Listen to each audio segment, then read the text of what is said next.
Na presença dele, eu percebi, eu não adorava a Deus. Eu adorava a atenção que dizer glória a Deus me dava. Meu nome é Helen Brooks. Tenho 54 anos e moro em Asheville, Carolina do Norte. Sou dona de casa, mãe de 3 filhos já adultos e esposa do Michael há 32 anos. Durante 27 anos da minha vida, eu fui aquela cristã que todo mundo conhecia na igreja. Sabe aquela mulher que está sempre presente nos cultos, que ora em voz alta nos grupos de oração, que compartilha versículos todos os dias nas redes sociais? Era eu.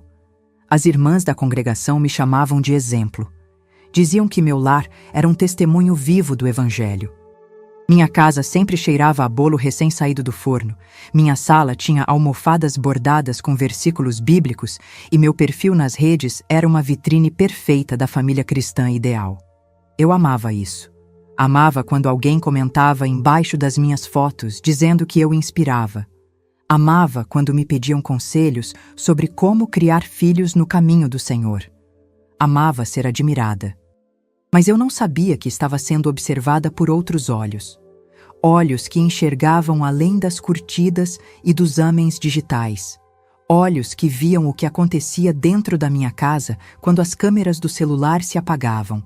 Eu achava que estava servindo a Deus, mas na verdade estava servindo a minha própria necessidade de parecer santa. E isso eu descobri da pior forma possível. É uma armadilha que está destruindo famílias cristãs inteiras sem que ninguém perceba. Nem eu percebi, até o dia em que morri. Me diz uma coisa, de onde você está me ouvindo agora? Deixa nos comentários porque eu preciso saber se essa mensagem vai chegar em quem realmente precisa ouvir. Era uma terça-feira comum de março. Eu tinha acabado de voltar do mercado e estava sentada no sofá da sala com meu celular na mão. Tinha tirado uma foto da minha Bíblia aberta ao lado de uma xícara de café e estava escrevendo uma legenda sobre como manter um lar cristão forte. Eu queria que ficasse perfeita.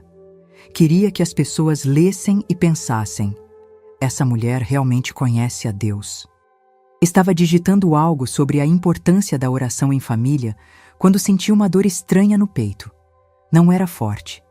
Era apenas diferente. Ignorei. Continuei escrevendo.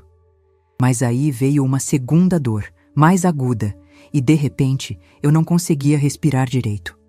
Meu peito estava apertado, como se alguém tivesse colocado um peso de 100 quilos em cima de mim. Tentei me levantar, mas minhas pernas não obedeceram. O celular escorregou da minha mão e caiu no tapete. A tela ainda estava acesa com aquela legenda pela metade. Eu olhei para ela e pensei: preciso terminar de postar. Que loucura, não é? Eu estava morrendo e meu pensamento foi sobre uma postagem inacabada. A dor no peito se espalhou para o braço esquerdo. Minha visão começou a embaçar. Tentei gritar pelo Michael, mas minha voz não saiu. Era como se minha garganta tivesse se fechado. Senti um gosto metálico na boca. Meu coração estava disparado, batendo tão rápido que parecia que ia explodir. E então, de repente, ele parou. Simplesmente parou. Não foi devagar. Não foi gradual. Foi instantâneo. Como desligar um interruptor. E com ele, tudo apagou. Mas não apagou de verdade. Porque eu ainda estava ali. Eu estava vendo tudo, só que de cima. Eu estava flutuando perto do teto da minha sala, olhando para baixo, e lá estava meu corpo, caído no sofá, a cabeça inclinada para o lado, a boca entreaberta, os olhos fixos no nada, meu celular no chão, a tela ainda iluminada. Aquilo era aterrorizante. Eu queria gritar, mas não tinha mais boca. Queria chorar, mas não tinha mais lágrimas. Eu só conseguia observar. O estranho é que eu não sentia dor nenhuma. Nenhuma. O desespero que senti segundos antes tinha sumido completamente. Mas no lugar dele veio um medo diferente. Um medo profundo, gelado, que não tinha a ver com a morte física. Era um medo espiritual. Como se eu soubesse que algo estava errado. Muito errado. E que agora não tinha mais volta. Fiquei ali, flutuando, não sei por quanto tempo. Podem ter sido segundos ou minutos. O tempo não fazia mais sentido. Tudo estava silencioso. Um silêncio pesado, opressor. Até que ouvi a porta da frente se abrindo. Era o Michael voltando da academia. Ele entrou assobiando uma música. Colocou a bolsa no chão. Me chamou. Helen, amor, cadê você? Nenhuma resposta. Ele caminhou até a sala. E então, ele me viu. O rosto dele mudou na mesma hora. Ele correu até o sofá, me sacudiu, gritou o meu nome. Colocou os dedos no meu pescoço procurando o pulso. Nada. Pegou o celular dele e ligou para a emergência. A voz dele estava tremendo. Ele tentou fazer massagem cardíaca, mas as mãos dele estavam tremendo tanto que mal conseguia pressionar meu peito. Ele chorava. Implorava. Helen, não faz isso comigo. Volta. Por favor, volta. E eu ali, vendo tudo de cima, querendo gritar que eu estava bem ali. Mas não conseguia. Não tinha como voltar. Não tinha como tocá-lo. Eu era só uma testemunha invisível da minha própria morte. Os paramédicos chegaram em 8 minutos. Pareceu uma eternidade. Eles entraram correndo, afastaram o Michael, colocaram aquelas placas no meu peito e aplicaram choque. Meu corpo pulou no sofá. Nada. Aplicaram de novo. Nada. Ouvi um deles dizer, embolia pulmonar maciça. Ouvi o outro dizer, faz 14 minutos. 14 minutos. Eu estava morta há 14 minutos. E então, algo mudou. A sala começou a desaparecer. Não escureceu. Apenas deixou de existir. E eu fui puxada. Não sei explicar direito. Foi como ser sugada por uma força invisível. Rápido, violento e assustador. Porque eu sabia, no fundo da minha alma, que o lugar para onde eu estava indo não era o que eu esperava. Quando aquela força parou de me puxar, eu estava em um lugar que não consigo descrever com palavras humanas. Não era escuro, mas também não era claro. Era como se a luz e a sombra existissem ao mesmo tempo, ocupando o mesmo espaço. Eu conseguia me ver, mas não via meu corpo. Era apenas consciência pura. Consciência e um silêncio que doía nos ouvidos. Um silêncio tão completo que eu podia ouvir meus próprios pensamentos ecoando como gritos. E então, sem aviso, comecei a ver cenas. Não eram projeções em uma tela. Eram memórias vivas acontecendo ao meu redor, como se eu tivesse sido colocada dentro delas. A primeira cena foi de uma manhã de domingo. Eu estava na cozinha da minha casa arrumando a mesa do café. Lembrei perfeitamente daquele dia. Eu tinha preparado panquecas, frutas, suco natural. Tudo impecável, porque eu sabia que ia fotografar. E fotografei. Tirei pelo menos 15 fotos até achar o ângulo perfeito. Coloquei filtro. Escrevi uma legenda linda sobre como Deus abençoa o lar que o honra. Postei. E fiquei ali, na cozinha, atualizando a tela a cada 10 segundos, esperando as curtidas aparecerem. Meu filho mais novo entrou e pediu para conversar comigo sobre algo da faculdade. Eu disse, agora não, filho, estou ocupada. Ele saiu. Eu nem levantei os olhos do celular. Vi outra cena. Uma reunião de oração na minha casa. Tinha umas 12 irmãs da igreja sentadas na sala. Eu estava orando em voz alta. Uma oração bonita, bem elaborada, cheia de expressões que eu sabia que impressionavam. No meio da oração, abri um olho discretamente para ver se as mulheres estavam emocionadas. Estavam. Algumas choravam. Eu sorri por dentro. Fechei o olho de novo e continuei. Quando terminei, elas me abraçaram. Disseram que eu tinha um dom. Eu adorei ouvir aquilo. Mas nem me lembro mais pelo que eu tinha orado. Só me lembro da sensação de ser admirada. Outra cena. Minha filha estava sentada na beirada da minha cama chorando. Ela tinha descoberto que o marido dela estava conversando com outra mulher. Ela estava devastada. Precisava de mim. Mas eu estava editando um vídeo para postar nos stories falando sobre fidelidade no casamento. Eu disse para ela, filha, agora não é hora. Estou terminando uma coisa importante aqui para ajudar outras famílias. Ela saiu do quarto enxugando as lágrimas sozinha. Eu postei o vídeo. Recebi 300 visualizações. As cenas continuaram passando. Dezenas delas. Todas parecidas. Todas mostrando a mesma coisa. Eu escolhendo a aprovação dos outros em vez das pessoas que eu amava.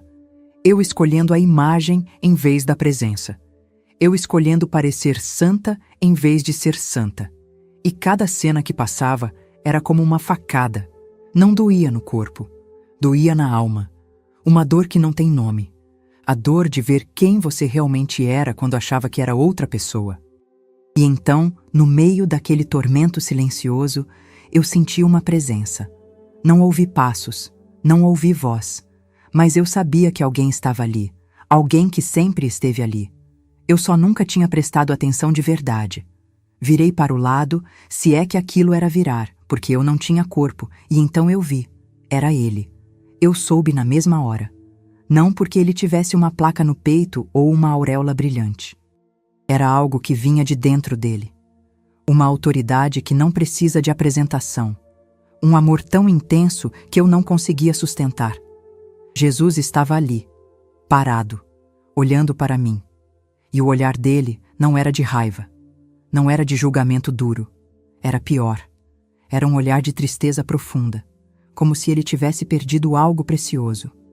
Como se ele tivesse me esperado a vida inteira e eu nunca tivesse aparecido de verdade. Eu quis cair de joelhos, mas não tinha joelhos. Quis pedir perdão, mas minha voz não saiu. Fiquei ali, paralisada diante dele, sentindo o peso de tudo o que eu tinha feito errado, sem nunca perceber que estava errado. Ele não disse nada por um tempo, apenas olhou. E aquele olhar dizia mais do que 1000 palavras. Dizia: eu te conheci antes de você nascer. Eu te amei quando ninguém mais amava. Eu morri por você, e mesmo assim, você nunca me viu. Você só viu a si mesma. Então ele falou. A voz dele não era alta, não era trovão, era suave, mas carregava um peso que fazia o universo inteiro se calar. Ele disse: Helen, você sabe por que está aqui? Eu não consegui responder. Ele continuou. Você passou 27 anos da sua vida dizendo que me servia. Mas você nunca me serviu. Você serviu a sua própria imagem. Transformou minha palavra em legenda de rede social. Transformou minha cruz em marca pessoal. Transformou meu nome em ferramenta de popularidade. E enquanto fazia isso, sua família morria de fome espiritual ao seu lado. Seus filhos aprenderam que Deus é um Deus de aparências. Seu marido aprendeu que fé é performance. E você, Helen, nunca aprendeu que eu não queria suas postagens. Eu queria seu coração. Aquelas palavras me despedaçaram, não porque eram duras, mas porque eram verdadeiras.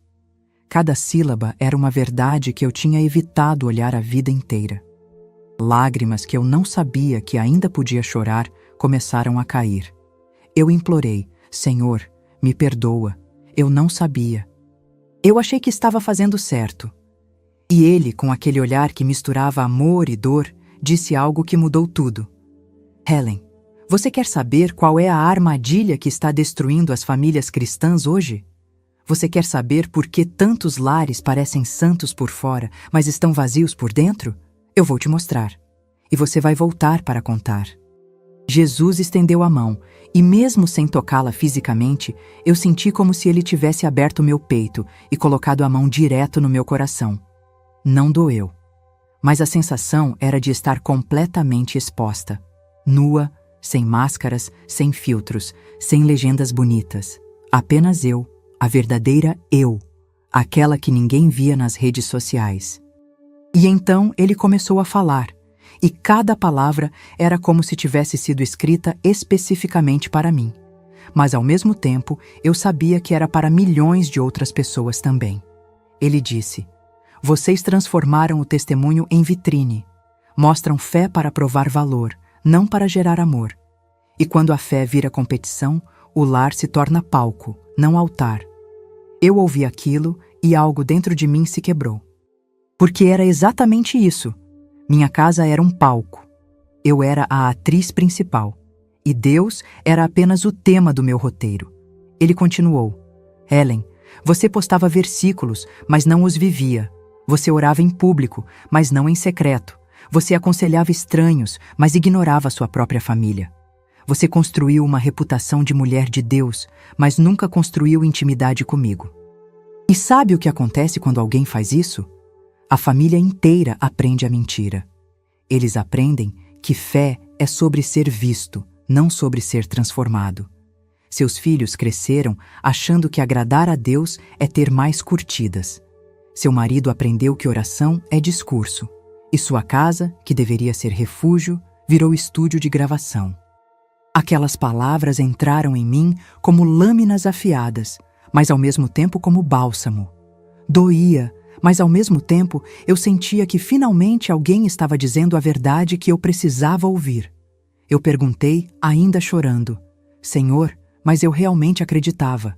Eu amo o Senhor. Eu sempre amei. E ele, com aquele olhar que via através de mim, respondeu: Helen, você me amava ou amava a ideia de ser amada por me amar?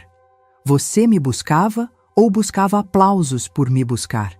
Porque existe uma diferença gigante entre servir a Deus e usar Deus para servir a si mesmo. E você, minha filha, usou meu nome para alimentar seu ego. Eu caí. Não sei se literalmente, porque ali não tinha chão, mas meu espírito desabou. Era como se todas as estruturas que eu tinha construído durante décadas estivessem desmoronando. A reputação, a imagem, a admiração, tudo falso, tudo vazio, tudo inútil. E pela primeira vez na minha vida, eu vi isso com clareza total. Jesus se abaixou, ficou na minha altura e disse algo que eu nunca vou esquecer. A solução não é parar de testemunhar. A solução é parar de competir. Testemunho verdadeiro não busca plateia. Busca obediência. Não quer ser visto, quer ser vivido. Quando você ora, ora em secreto. Quando você jejua, não anuncia. Quando você serve, não posta. Porque o que você faz para ser visto pelos homens já recebeu sua recompensa. Mas o que você faz em secreto, seu Pai que vê em secreto te recompensará. Está escrito. Sempre esteve. Naquele momento, uma passagem bíblica que eu tinha lido 1000 vezes, que eu tinha até postado algumas vezes, ganhou um significado completamente novo. Mateus capítulo 6, versículos 5 e 6. Quando orares, não sejas como os hipócritas que gostam de orar em pé nas sinagogas e nas esquinas, a fim de serem vistos pelos outros. Eu lhes garanto que eles já receberam sua plena recompensa. Mas tu, quando orares, entra no teu quarto, fecha a porta e ora a teu Pai que está em secreto. E teu Pai que vê em secreto te recompensará. Eu tinha decorado esse versículo, mas nunca tinha obedecido.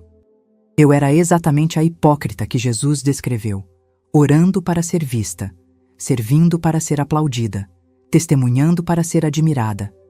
Jesus continuou: a armadilha, Helen, é essa. Satanás não precisa mais tirar as pessoas da igreja. Ele só precisa fazer com que elas sirvam a si mesmas dentro da igreja. Ele transformou a fé em rede social. Transformou o altar em estúdio. E vocês caíram. Caíram sem perceber. Porque parece tão certo, parece tão santo, parece tão necessário compartilhar a fé. Mas quando o compartilhar vira exibir, quando o testemunho vira propaganda, quando a cruz vira marca pessoal, você não está mais me seguindo. Está seguindo a si mesmo com uma Bíblia na mão. Eu soluçava, um choro profundo, daqueles que vêm do fundo da alma. E entre soluços eu perguntei: Senhor, ainda dá tempo? Ainda posso consertar? E ele sorriu. Foi a primeira vez que vi ele sorrir. Um sorriso triste, mas cheio de esperança. Ele disse: é por isso que você vai voltar, Helen. Você vai voltar e vai contar essa história. Não para ganhar views, não para ser famosa, mas para libertar. Porque existem milhares de Helens por aí. Mulheres e homens que acham que estão servindo a Deus, mas estão apenas alimentando o próprio orgulho espiritual. E esse orgulho está matando famílias inteiras, silenciosamente, sem que ninguém perceba, até que seja tarde demais. Ele colocou a mão no meu ombro, e dessa vez eu senti fisicamente.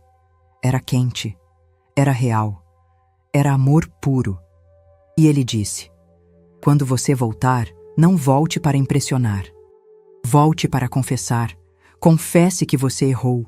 Confesse que sua fé era falsa. Confesse que você precisa recomeçar, porque só a verdade liberta. E a verdade é essa: Deus não quer ser exibido, Ele quer ser vivido, dentro de casa, longe das câmeras, no secreto, onde ninguém vê, onde ninguém aplaude, mas onde Ele está. Eu sabia que algo estava prestes a acontecer, porque a presença dele começou a se afastar, e eu, desesperada, gritei: Senhor, e se ninguém acreditar? E se acharem que estou louca? E ele, já distante, respondeu com uma última frase que ecoou dentro de mim: você não está voltando para convencer. Está voltando para alertar. O resto é comigo. Voltei com um impacto brutal. Não foi suave. Não foi gradual. Foi como ser jogada de um penhasco direto dentro do meu próprio corpo. Senti tudo de uma vez. A dor no peito voltou multiplicada por 10. Meus pulmões queimavam como se tivessem sido incendiados por dentro. Meu coração batia descompassado, falhando, lutando para encontrar o ritmo. Abri os olhos e a luz do hospital me cegou. Tudo estava branco. Branco demais, brilhante demais, doloroso demais. Ouvi vozes gritando ao meu redor. Ela voltou. Ela voltou. Temos pulso. Tentei falar, mas tinha um tubo na minha garganta me sufocando. Entrei em pânico. Tentei arrancar o tubo com as mãos, mas elas estavam fracas, trêmulas, presas por fios e agulhas. Uma enfermeira segurou meus braços. Calma, Sra. Brooks. A senhora está segura. Calma. Mas eu não estava calma. Eu estava apavorada. Porque metade de mim ainda estava lá, naquele lugar, com ele. E a outra metade tinha sido forçada a voltar para cá. Fiquei 3 dias na UTI. 3 dias em que mal conseguia manter os olhos abertos. Meu corpo estava destruído. A embolia tinha causado danos sérios. Meus pulmões estavam comprometidos. Meu coração irregular. Os médicos diziam que era um milagre eu estar viva. 22 minutos. Esse foi o tempo que meu coração ficou parado. 22 minutos sem oxigênio no cérebro. Eles esperavam sequelas neurológicas graves, mas não teve. Nenhuma. E eles não entendiam. Faziam exames atrás de exames, procurando explicações. Eu sabia a explicação. Mas como contar? Michael não saiu do meu lado nenhum segundo. Ele dormia naquela poltrona desconfortável ao lado da minha cama. Segurava minha mão, orava baixinho, chorava quando achava que eu estava dormindo. Mas eu não estava dormindo. Eu estava revivendo cada cena que Jesus me mostrou, revivendo cada palavra que ele disse. E quanto mais eu revivia, mais eu percebia o estrago que tinha feito. Olhava para o Michael e via um homem cansado. Um homem que tinha sido marido de uma esposa que nunca estava realmente presente.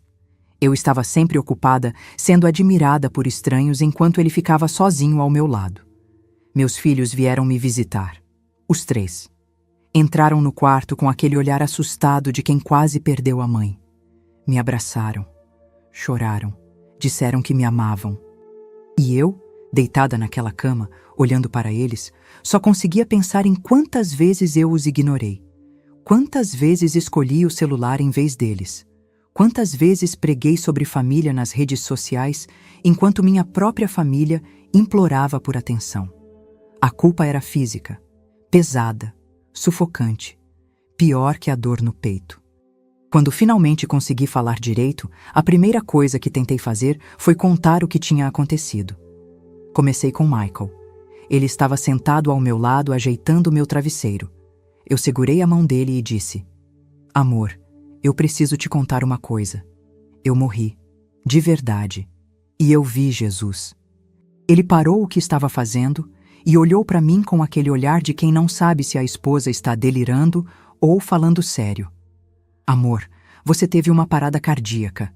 É normal ter alucinações. Eu insisti. Não foi alucinação, Michael. Era real. Mais real do que qualquer coisa que eu já vivi. E ele me mostrou coisas sobre mim, sobre nós, sobre como eu estava vivendo errado. Michael apertou minha mão e disse com voz suave: "Você precisa descansar. A gente conversa sobre isso depois." Ele não acreditou. Ou pior, ele acreditou que eu acreditava, mas achou que era efeito da falta de oxigênio. Tentei contar para meus filhos. Mesma reação. "Mãe, a senhora passou por um trauma. É normal a mente criar coisas para lidar com isso." Tentei contar para o pastor da igreja quando ele foi me visitar. Ele ouviu tudo em silêncio, balançou a cabeça e disse: "Irmã Helen, glória a Deus por sua vida. Mas cuidado com essas experiências. Satanás pode se disfarçar de luz." Aquilo me destruiu. Porque eu sabia que era real. Eu sabia o que tinha visto. Eu sabia o que tinha ouvido. Mas ninguém acreditava. E pior, alguns achavam que eu estava sendo enganada pelo inimigo. Fiquei calada depois disso. Guardei tudo para mim. Mas guardar aquilo era como tentar segurar fogo nas mãos. Queimava. Toda vez que eu via meu celular, eu lembrava daquela legenda inacabada. Toda vez que alguém da igreja vinha me visitar e dizia que eu era um exemplo, eu queria gritar: "Não sou exemplo de nada, sou um alerta." Mas eu não gritava. Eu apenas sorria e agradecia, porque era mais fácil do que enfrentar a verdade. Voltei para casa depois de 8 dias. A casa estava do mesmo jeito. A Bíblia ainda estava aberta na mesa de centro.